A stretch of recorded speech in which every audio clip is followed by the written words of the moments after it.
नमस्कार विद्यार्थियों, मेघराज गुरुकुल में आपका स्वागत है। और मैथमेटिक्स का जो टॉपिक अपन पढ़ रहे हैं आपके सामने वर्गमूल और घनमूल, उसका एक दूसरा वीडियो है। तो पहले वीडियो में अपन साधारण प्रश्नों के बारे में बात किए थे और जो सेकंड वीडियो आपके सामने इसके बारे में बात करेंगे अपन वर्गमूल पर इबारती प्रश्न। तो वर्गमूल पर इबारती प्रश्न किस प्रकार के होते हैं? लैंग्वेज वाले क्वेश्चन। इबारत का मतलब क्या होता है? भाषात्मक प्रश्न या इबारत के रूप में जो प्रश्न होते हैं उनके बारे में बात करेंगे। तो वर्गमूल पर इबारती प्रश्न किस प्रकार के होते हैं, कैसे बनते हैं, कैसे कैसे प्रश्न आते हैं, उनके बारे में डिटेल में कंसल्ट करने वाले हैं अपन। और किस प्रकार से वैरायटी बनती है उन सब के बारे में अपन बात करने वाले हैं। ठीक है, तो चलो देखिए अपन। तो स्टार्ट करते हैं अपन। मान लो मैं कहूँ आपके सामने प्रैक्टिकली अप्रोच है। एक माली अपने बगीचे में, है ना, एक माली अपने बगीचे में 17,956 पेड़ लगाना चाहता है। एक माली अपने बगीचे में 17,956 पेड़ लगाना चाहता है। ठीक है, सुनना गौर से, लैंग्वेज काफ़ी मज़ेदार है। लैंग्वेज में बस वर्गमूल वाला क्वेश्चन है, इसमें कोई बड़ी बात नहीं। एक माली अपने बगीचे में 17,956 पेड़ लगाना चाहता है। यदि बगीचे में पंक्तियों की संख्या एक पंक्ति में जितने पेड़ है उनके बराबर होनी चाहिए। बगीचे में जितनी पंक्तियाँ हो उतने ही पेड़ एक पंक्ति में होने चाहिए। अगर ऐसा है तो बताइए बगीचे में कुल पंक्तियों की संख्या कितनी होगी? तो भैया कुल मिलाकर जब भी कभी ऐसा क्वेश्चन पूछे कि वर्ग बन रहा हो, जितनी पंक्तियाँ हो उतनी एक पंक्ति में पेड़ हो, तो जब वैसे वर्ग बन रहा हो तो समझ लेना उसका वर्गमूल निकालना। आपको तो संख्या दे रही कि इसका वर्गमूल निकालो, कर पता चल जाएगा कि एक पंक्ति में पेड़ों की संख्या कितनी होगी। करेक्ट है। तो जब आप इसको अनुमान विधि से इसका वर्गमूल निकालेंगे तो काफ़ी इजीली अप्रोच कर सकते हैं। आप देखिए, सबसे पहले आप धायकांक छोड़ते हैं, यह बात अच्छी तरह जानते हैं आप, है ना। अनुमान विधि से आपको वर्गमूल निकालना सिखा रखा मैंने, मेरा इसका वीडियो भी यूट्यूब पे आप देख सकते हैं, कोई दिक्कत की बात नहीं। मैं दे दूंगा एंड बटन में आपको, है ना, तो आप कर सकते हैं आराम से, कोई बड़ी बात नहीं। तो मैं ये कह रहा हूँ आपके सामने एक 179 से छोटी वर्ग संख्या कितनी होती है आपकी? 13। 13 का आप जानते हैं 169 होता है, तो ये तो कन्फर्म है, आगे तो 13 आएगा। आगे कितना आएगा? 13। लेकिन पीछे का पता नहीं, क्योंकि 6 किसके पीछे आता है? 4 के स्क्वायर के पीछे भी आता है ना, अपन कह सकते हैं आपके सामने। और 6 और भी आता है आपका, है ना। 6 अपन बात करें आपके संग, 4 का स्क्वायर 16 होता है और एक 6 के पीछे आता है। तो यहाँ एकाएक अंक में 4 आएगा, 6 आएगा, कन्फर्म नहीं। तो कन्फर्म करने के लिए इससे बड़ी वर्ग संख्या लेंगे। 14 का स्क्वायर होगा 196। तो 196 ज़्यादा नज़दीक है इसके, 169 ज़्यादा नज़दीक है। तो 169 ज़्यादा नज़दीक है, तो छोटा वाला ज़्यादा नज़दीक है। तो संख्या कौन सी लोगे आप? छोटी वाली लोगे। तो आपका आंसर हो जाएगा 134। पहले क्वेश्चन का जो जवाब है आपका वो हो जाएगा आपका 134। बिल्कुल सिंपली, मतलब उस बगीचे में पंक्तियों की संख्या 134 होगी। उस बगीचे की अगर हम बात करें आपके सामने, तो पंक्तियों की संख्या वहाँ पर जो होगी वो आपकी 134 हो जाएगी। ठीक है, तो 134 पंक्तियों की संख्या होगी उस बगीचे के अंदर। अब आ जाते हैं अपन क्वेश्चन नंबर 2। ठीक है, तो क्वेश्चन नंबर 2 क्या कहता है? देखो, कई बार ज़्यादा कई बार कम होता है, वो बात कर लेते हैं। एक सेना नायक, लैंग्वेज सुना का मजेदार क्वेश्चन है। एक सेना नायक अपने सैनिकों को इस प्रकार खड़ा करना चाहते हैं। एक सेना नायक अपने सैनिकों को इस प्रकार से खड़ा करना चाहता है कि जितनी पंक्तियां बने उतने ही एक पंक्ति में सैनिकों की संख्या हो। जितनी पंक्तियां बने उतनी ही एक पंक्ति में सैनिकों की संख्या है। इस प्रकार से यदि 24 पंक्तियां बनाने में, या फिर आप कह सकते हो कम भी संख्या ले सकते हो, 21 पंक्तियां बनाने में 10 सैनिक कम पड़ रहे हैं।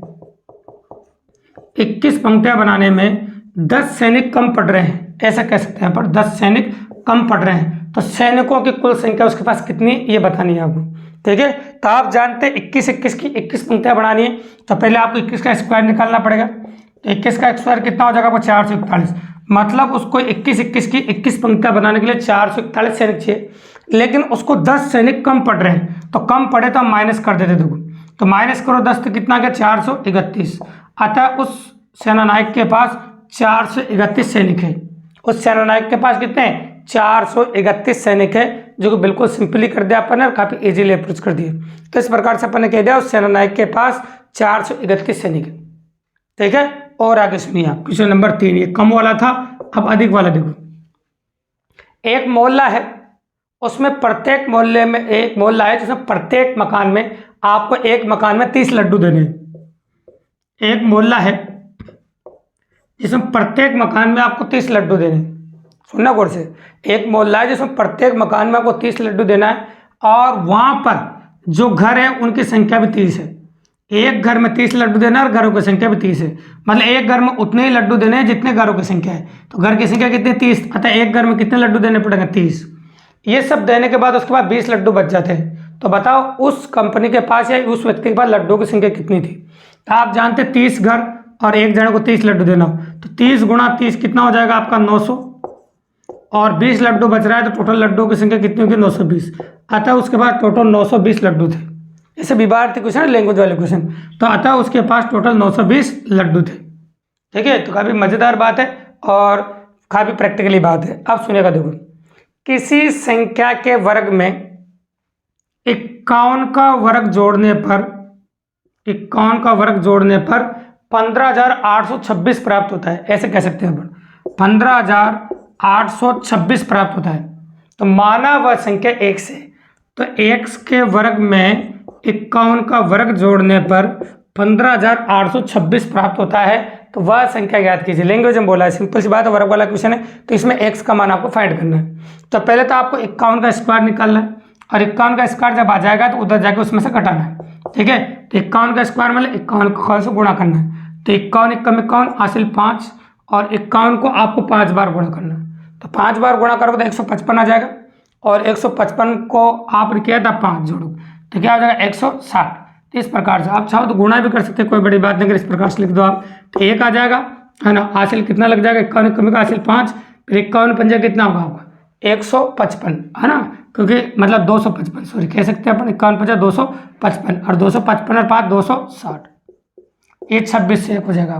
तो मैंने लिखा ऑप्शन 26 से 1, और ये 15,826, ये उधर जाके माइनस होगा आपको, मतलब घटाना पड़ेगा आपको, और फिर जाके अपन वर्गमूल निकालेंगे।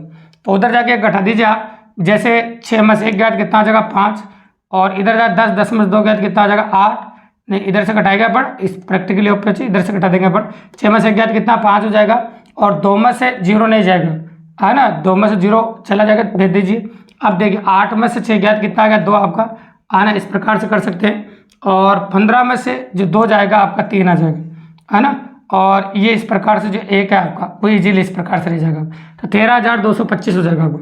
अब इसका वर्गमूल आपको निकालना पड़ेगा, 13,225 इसका वर्गमूल आपको निकालना पड़ेगा। कैसे, क्योंकि आप प्रैक्टिकली अप्रोच करेंगे तो इस प्रकार से ये स्क्वायर उधर जाएगा वर्गमूल बना देगा, तो 13,225 हो जाएगा। एक बार और घटा के देख लीजिए आप, 6 में से 1 गया कितना आ जाएगा 5, फिर अगर 2 में से 0 गया कितना लिखेंगे 2, 8 में 6 गया कितना लिखेंगे 2, और 15 में से आप 2 घटा दीजिए 13 आ जाएगा। अब क्या करें, वर्गमूल जब निकालते ढाई अंक छोड़ देते हैं, आप अच्छी तरह जानते हो। अब 132 से छोटी वर्ग संख्या देखेंगे अपन, तो 132 छोटी संख्या 11, और अंतिम इसका जो आता है वो 5 आता है, ये अपन अनुमान विदिश कर रहे हैं। अतः इसका वर्गमूल आ जाएगा आपका 115, जो काफ़ी इजीली निकाल दिया और काफ़ी आसानी से कंडक्ट कर दिया। इस प्रकार से आप वर्गमूल पे इबारती प्रश्न काफ़ी इजीली कर सकते हैं। वीडियो पसंद आया, वीडियो मज़ेदार लगाओ, वीडियो काफ़ी अच्छा लगाओ तो चैनल को सब्सक्राइब करें दोस्तों, लाइक करें, शेयर करें, और अपने और दोस्तों को बताया था कि इसी प्रकार बेहतरीन वीडियो हम आपके लिए रोजाना लेके आते रहें, और बने रहे हमारे यूट्यूब चैनल पर इसी प्रकार के शानदार वीडियोज़ के साथ। धन्यवाद।